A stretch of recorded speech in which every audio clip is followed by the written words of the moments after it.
Hi friends, எல்லாருக்கும் வணக்கம். இன்றைக்கி அலோவேரா வச்சு எப்படி ஹேர் ஆயில் ப்ரிப்பேர் பண்ணுறது அப்படிங்கிறத இந்த வீடியோவில் பார்க்கலாம்.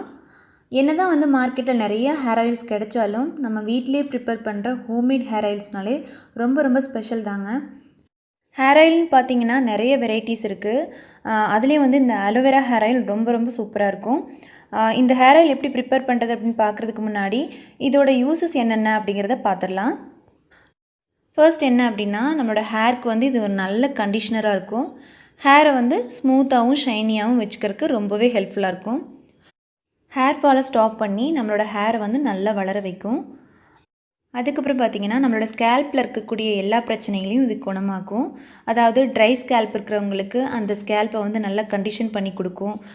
இச்சினஸ் இருக்கவங்களுக்கு அதையும் கம்மி பண்ணும். டேண்ட்ரஃப் இருக்கவங்களுக்கு கொஞ்சமாக நல்லா க்யூர் ஆகிடும். இப்படின்னு இதை பற்றி நிறைய சொல்லிகிட்டே போகலாம். இப்போ நம்ம இந்த ஹேர் ஆயில் எப்படி ப்ரிப்பேர் பண்ணுறது அப்படிங்கிறத பார்க்கலாம் வாங்க.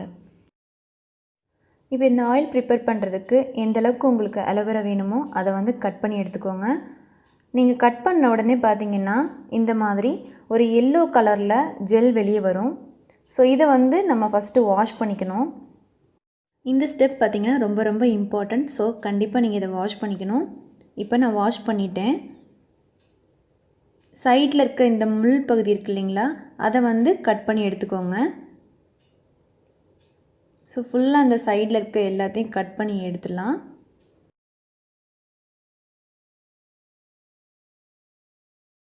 அதுக்கப்புறமா அதோட தோல் பகுதியில் ஒரு பக்கத்தை மட்டும் ரிமூவ் பண்ணிக்கோங்க. ஸோ தட் நம்ம உள்ளே இருக்கக்கூடிய அந்த ஃப்ளஷை மட்டும்தான் எடுக்க போகிறோம்.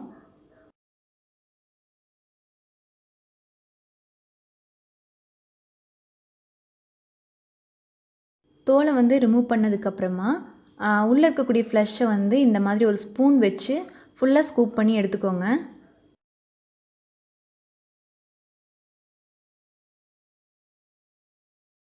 இப்போ பார்த்திங்கன்னா உள்ளே இருக்கக்கூடிய எல்லா ஃப்ளஷையும் எடுத்துட்டோம்.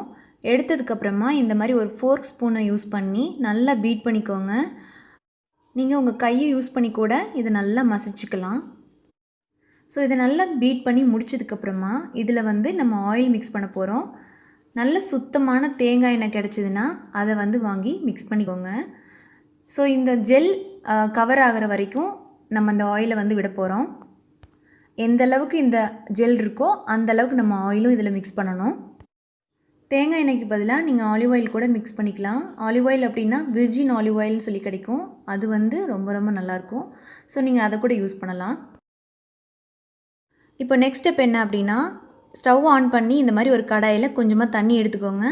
தண்ணி நல்லா சூடாயிடணும். இதில் நம்ம மிக்ஸ் பண்ணி வச்சுருக்க ஆயிலை இந்த மாதிரி வச்சுருங்க. ஸோ நம்ம இந்த ஆயிலை டைரெக்டாக காய்ச்ச போகிறது கிடையாது. இந்த மாதிரி டபுள் பாயிலிங் மெத்தடில் தான் பண்ண போகிறோம். இந்த மெத்தடில் பண்ணுறதுனால நமக்கு அலோவேராவில் இருக்கக்கூடிய சத்துக்கள் எல்லாமே அப்படியே கிடைக்கும்.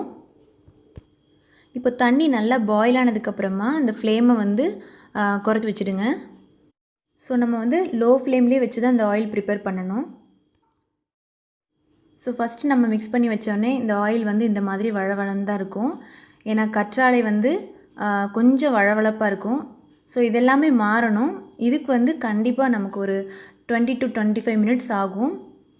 நான் ஒரு 30 மினிட்ஸ்னாலும் இதை வைக்க போகிறேன் இந்த மாதிரின்னு. இப்போ பாருங்கள், 30 மினிட்ஸ் ஆயிடுச்சு. ஆயில் உங்களுக்கு எடுத்து காமிக்கிறேன் பாருங்கள். இப்படி லைட்டாக எடுத்து பார்த்தாலே தெரியும். ஃபஸ்ட்டு இருந்த அந்த வழவழப்பு போயிடுச்சு பாருங்கள். அவ்வளோதான். இந்த ஆயில் இப்போது ஆஃப் பண்ணிடலாம். ஸோ இது நல்லா ஆறுனதுக்கப்புறமா இதை நம்ம ஒரு பாட்டிலில் வடித்து எடுத்துக்கலாம். எப்போவுமே ஆயில் இந்த மாதிரி ஒரு கிளாஸ் பாட்டிலில் ஸ்டோர் பண்ணுங்கள். ஸோ உங்களுக்கு அந்த ஆயிலோட தன்மை, அதாவது அதோட சத்துக்கள் மாறாமல் அப்படியே இருக்கும். உங்களுக்கு எம்டி கிளாஸ் பாட்டில் எது கிடைச்சாலும் ஓகே தான்.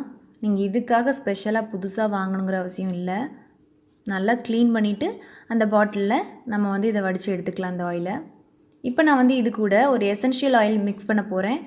இப்போ என்கிட்ட குட் வைப்ஸோட பெப்பர்மெண்ட் ஆயில் இருக்குது. நான் அதை ஒரு 5 to 6 ட்ராப்ஸ் இதில் மிக்ஸ் பண்ண போகிறேன்.